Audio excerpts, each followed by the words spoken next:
Avinash. Avinash negative point ఒకటి చెప్పాలంటే అసలు నువ్వేం చెప్తావు?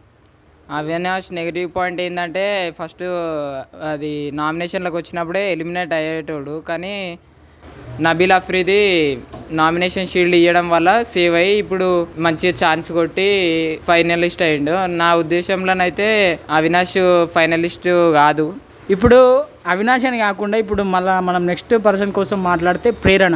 ఆమె కూడా గేమ్ అసలు చాలా బాగా ఆడింది బిగ్ బాస్లో. ఆమె అసలు టాప్ 4గా ఉండడానికి కారణం ఏంది, అసలు ఆమె నెగిటివ్ ఏంది అసలు?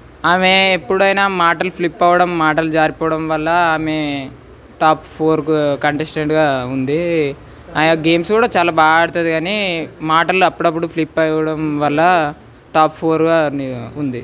ఇప్పుడు మనం ముఖ్యంగా టాప్ 3 పర్సన్ ఎవరైతే ఉన్నారో అసలు ఆ పర్సన్ టాప్ 3 వరకు వస్తారని కూడా ఎవరికి తెలియదు. మరి ఆ పర్సన్ టాప్ 3 వరకు రావడానికి ప్లస్ ఏంది, అసలు 1 ట్రోఫీ గెలవకపోవడం